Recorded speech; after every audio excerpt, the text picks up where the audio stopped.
this chair shot that Cody took from? I just saw a video real quick because I was trying to catch up on what happened on everything before we talked today, and I saw a clip of the chair shot. Yes. So he wrestled Darby Allin, Cody Rhodes, and it went to a draw at the last second. And then after Sean Spears comes running in the ring, formerly Ty Dillinger, and he wails Cody in the head with a chair. And no hands, just like an unprotected chair shot to the head. Cody goes down.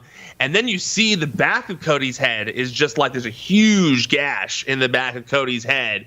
And he's just bleeding a ton. Now, if you go back and you look at the video again, you can see that basically the backrest part, it like his head kind of got sandwiched in between the seat and the backrest part. Yep. So the curved like bottom part of the backrest hit him in the back of the head and just gashed him up hard, and he got 12 staples afterwards. They have the hard edge of the chair on that part where like the outside of those are really, really hard because you want to hit the chair shot flush usually with the back. Yeah.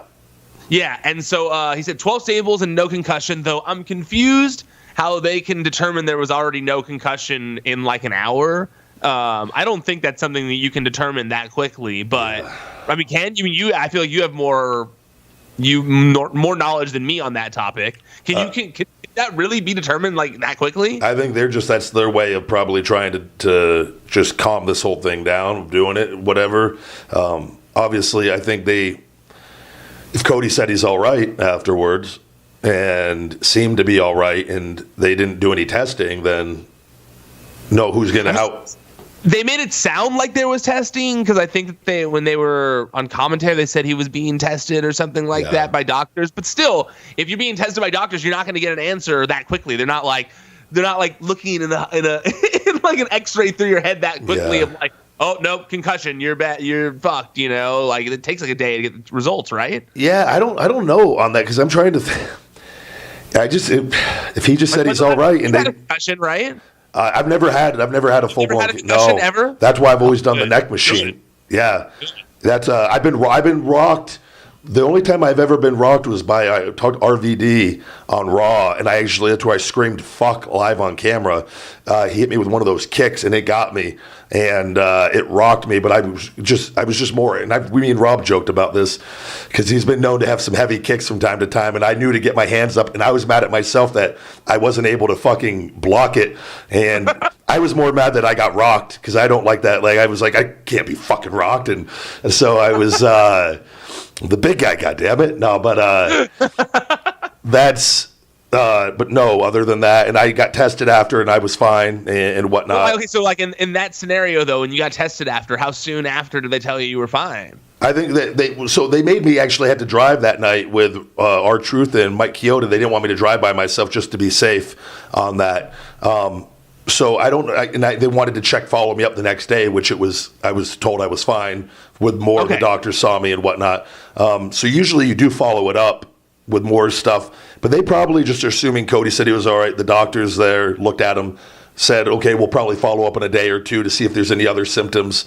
And then if there are, maybe they will make an announcement on something like that. But I saw Tony made a comment saying that, even like with flying, there's nothing you can do about a pilot error. Something of that nature, so I'm just assuming. Well, because they said that the chair was gimmicked.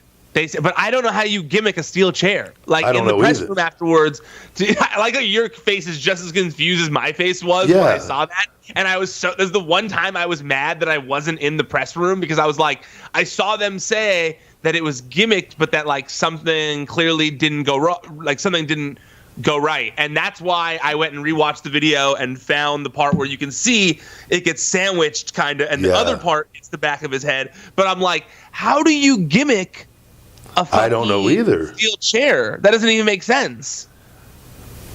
And if you put like some sort of like lighter type metal, like a thinner maybe type, but my thing is the edges wouldn't be hard, then how would that even happen? Like, or did they take the wrong chair? And if it was thinner on the seat part, that shit would have you would have gone. You would have seen it like crumple. Yeah. It would have, if it was like something they used for like a movie or something like that. it would move. You'd see it like break, you know? I am curious on that, how they would have done that. I'm okay, good. I'm glad that you were also as confused as I was, because I've never heard of that. And to me, look, I love the guys there, but it did sound like them trying to cover themselves, because very well might be, yeah.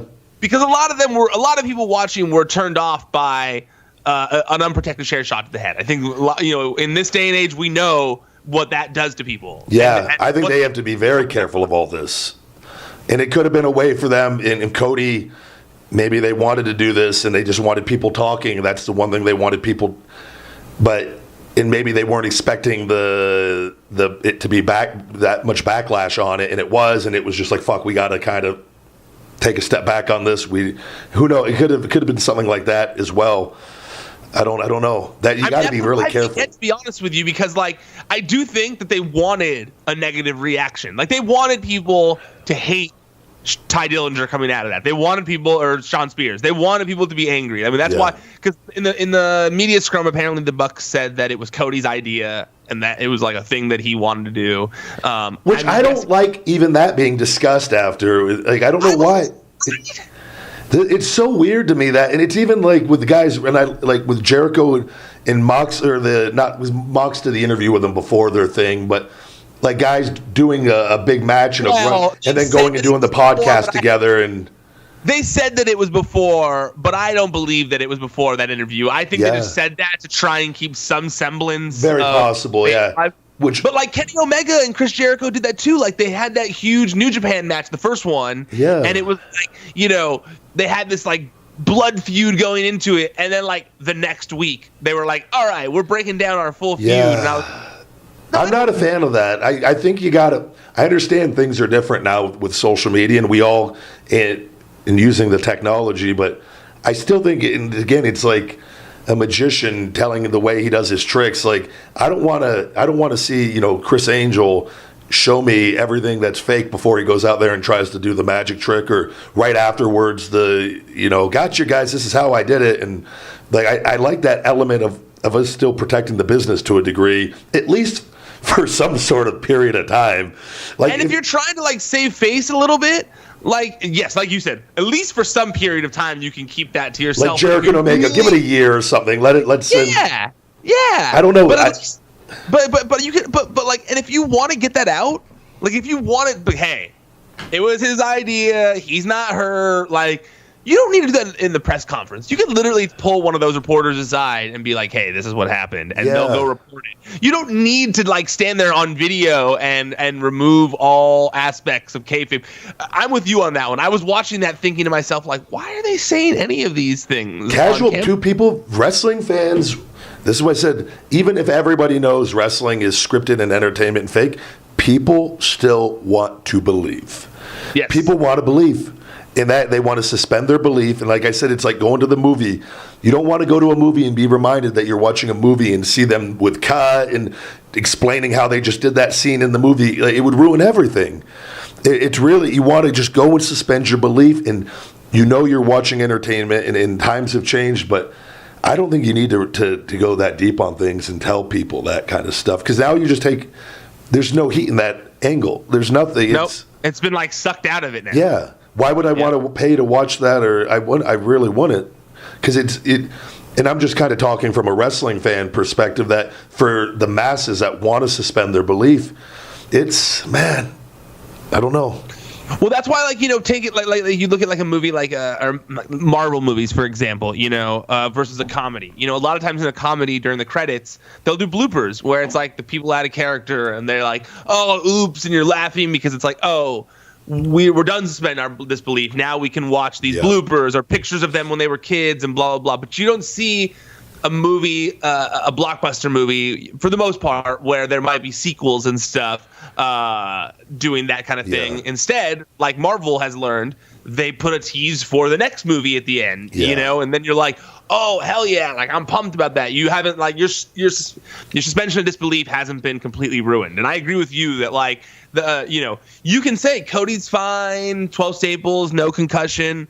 The gimmick chair thing was a weird thing to tell the media, I thought. Yeah, all of it. True, no one's heard of that. And if not true, Why? You know what?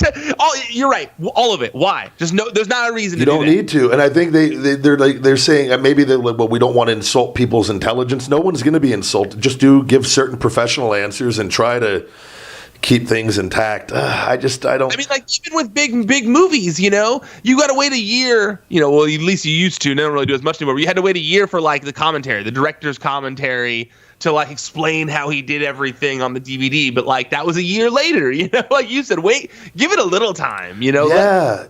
Time. And I think, but pro wrestling is such a unique thing in being sports and entertainment and physicality, and where it used to be the portrayal of a real fight was where now it's going more, this is art.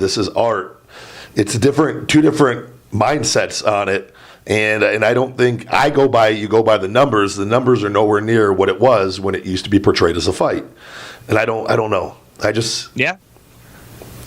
look at it from both sides, and I get it. I just think not doing ourselves any favors sometimes doing that. Hey guys, it's the big guy Ryback, and I just want to say thank you very much for watching. Go ahead and punch that like, smash that subscribe button, and check out my all-natural supplement line. Supplement. Stupid. My all-natural supplement line. Feed Me More Nutrition, available on Amazon and feedmemore.com. And as always, Conversation with the Big Guy Ryback, available on all podcast platforms, iTunes, Google Play, SoundCloud, and wherever podcasts are available.